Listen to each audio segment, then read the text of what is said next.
Hi everyone, and welcome to Creative Chelsey.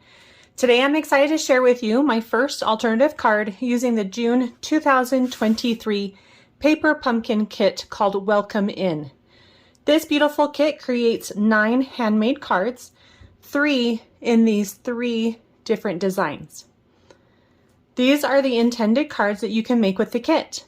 If you would like to watch me unbox the kit and create these cards, you can click on the playlist link in the top right corner. Each month, I take the contents from the paper pumpkin kits and make alternative projects. Today, I'm sharing with you a simple but beautiful card made with a couple clever techniques that I can't wait to share with you. If you like this video, please subscribe to my channel using the link in the bottom right corner so that you can get updates when I post a new video. I would love to be your Stampin' Up! Demonstrator. If you're interested in getting your own paper pumpkin subscription, please use the link in the description below to subscribe. To create this card, here are the things that you'll need from the kit. You will need the Knight of Navy Cardbase, the Hello Friend tag, as well as the blank floral label and one of the envelopes. And then some extra products that you'll need is a Knight of Navy Cardbase. And that might not make sense as to why we need 2 of them, but I'll show you that in a minute. You will also need a embossing folder, and I am using the quatrefoil pattern. Some scratch basic white cardstock, and then I'm using 16 inches of white twine, but any color twine would also work. So we're going to take the Knight of Navy Cardbase from the kit. We're going to cut it right in half at the score line, which is at 4 1/4 inches. Hold on to one side for some future alternative cards. And then on the other one, we're going to cut it down to a 1/2 inch smaller on all sides. So I'm going to start cutting at 3 3/4 and then rotate to 5 inches. So my final dimension will be 3 3/4 by 5 inches. Then you're going to take the envelope and you're going to trim off the top flap and then proceed to just cut a small amount off of all the sides around the entire envelope. And this will remove the folded edge so that you get a nice solid front and back piece. From this front piece, you're going to just cut a 1/2 inch and then you'll trim that down to 5 inches as well.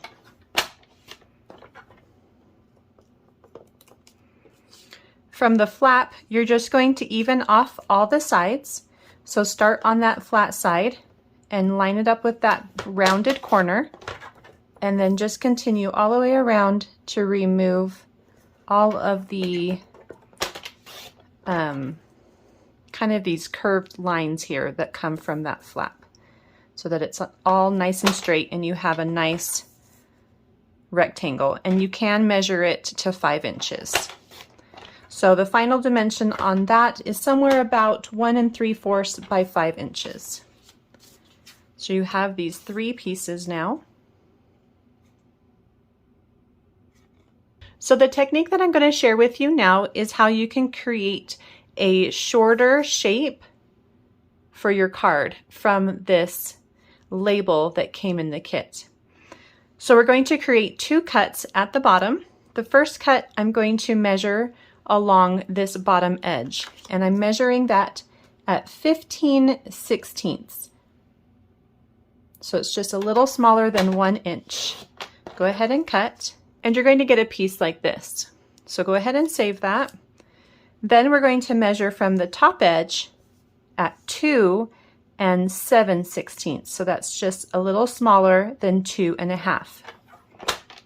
And go ahead and cut that. And so now we have a piece like this, and this piece we will use for a future alternative. So go ahead and save this and put it off to the side. So we're going to use this piece and this piece for our card today. So you can place those off, and we're done with our paper trimmer. For our next step, we're going to work from the back to the front. So we're going to take this piece that we just cut from the Night of Navy Cardbase, and you're going to add it to your embossing folder. Make sure to have that Night of Navy on top. And I like to use this line here at the bottom to line up the pattern on my card stock so that I know that everything is nice and straight. And I'm just going to flip it over to do that. But you can see that the Night of Navy is at the top. I know it's the top because it has the Stampin' Up! Logo. So go ahead and run this through your Stampin' Cut and Emboss machine.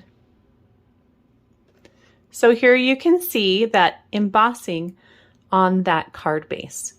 Now here is the second technique I want to share with you. The reason we embossed on that card base is because it is a white core piece of paper. You can see that on the other side it's white. And so what we just have here is some color just on the surface. The color doesn't go all the way through. Most of Stampin' Up's cardstock, the color goes all the way through. And so you can't get this technique on regular Stampin' Up! Cardstock, but you can when you use their card bases from the Paper Pumpkin kits. So you can kind of start to see a little bit of that white poking through after you've embossed. And we're going to get a little bit more of that as we take some fine sandpaper. This is just a block with some really fine sandpaper along the edges, and you're just going to sand just a little bit of that color off of the top of those embossed shapes. It doesn't have to be even, it's just a little distressing. You can even do the edges too if you want with that little bit of sandpaper. Okay, so you can see how fun that technique is, and it really brings out that design from that embossing folder. And you can use any embossing folder with this technique. So next we're going to take the pieces that we cut from the envelope and we're going to layer them on top of each other. I'm going to place a little bit of liquid glue right along the top of the solid piece, and I'm going to add the pattern on top of that with maybe 1/4 of an inch or a little less of that solid piece showing, just to create a little border there. Then I'm going to take those two pieces and I'm going to add them to my embossed paper. And I do like to use liquid glue when I'm working with embossed papers. I feel like it does a better job of holding everything in place. So I'm just looking for an even amount on each side. Maybe something like that. Doesn't have to be perfect, but if you have some grid paper or a ruler, you can use that to kind of line it up if you want.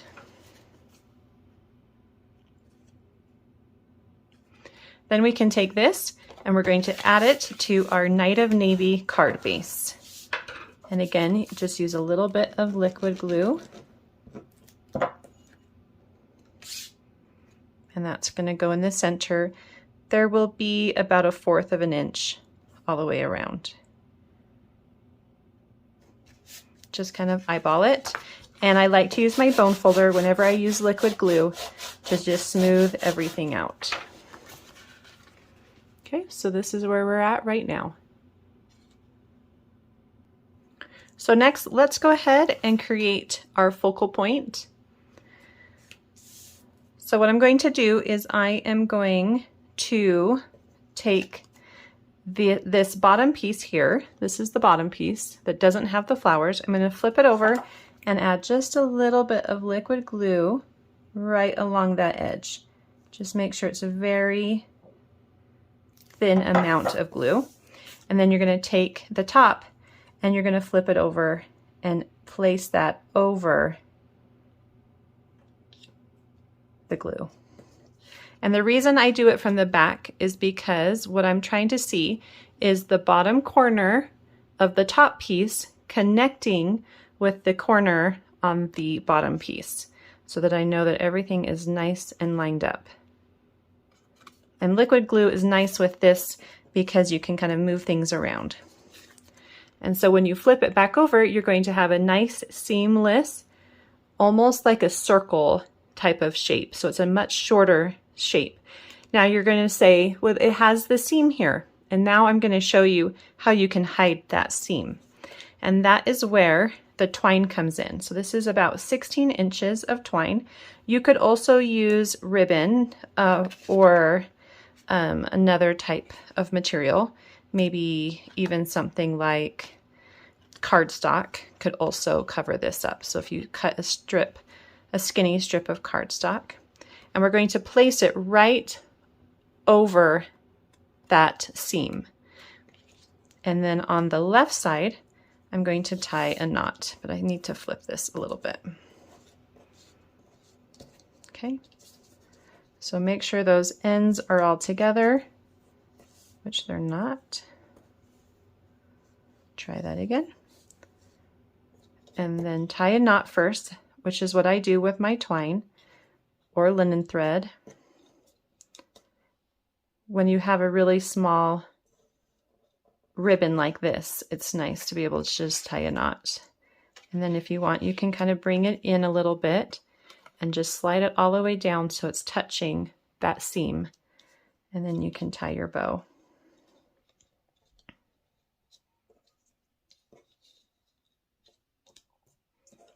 Okay, and look how well that hides that seam.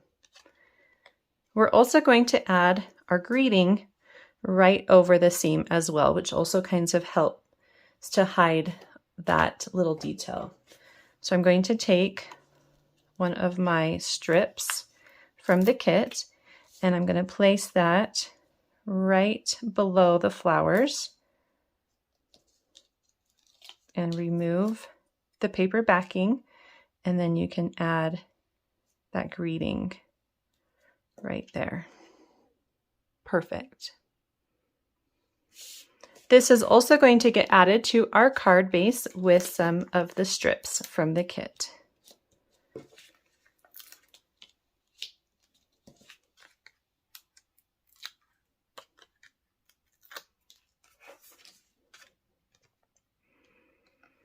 And then I placed it on the right side of my card, but if you like it more on the left, you could definitely do the same on the left.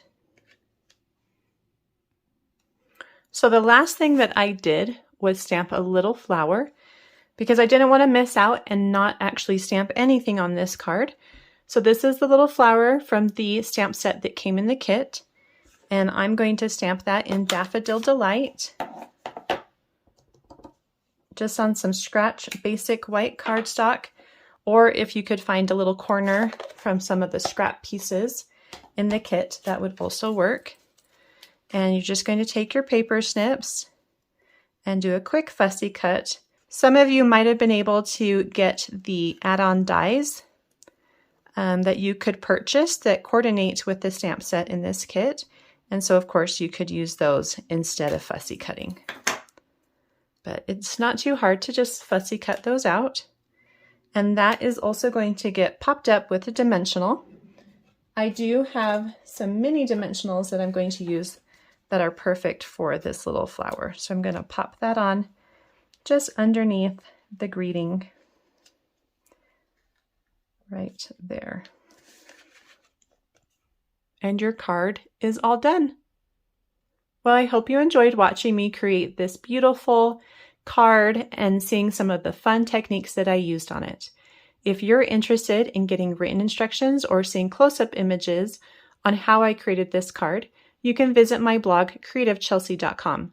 If you would like to subscribe to get your own paper pumpkin kit, you can do so using the link in the description box below.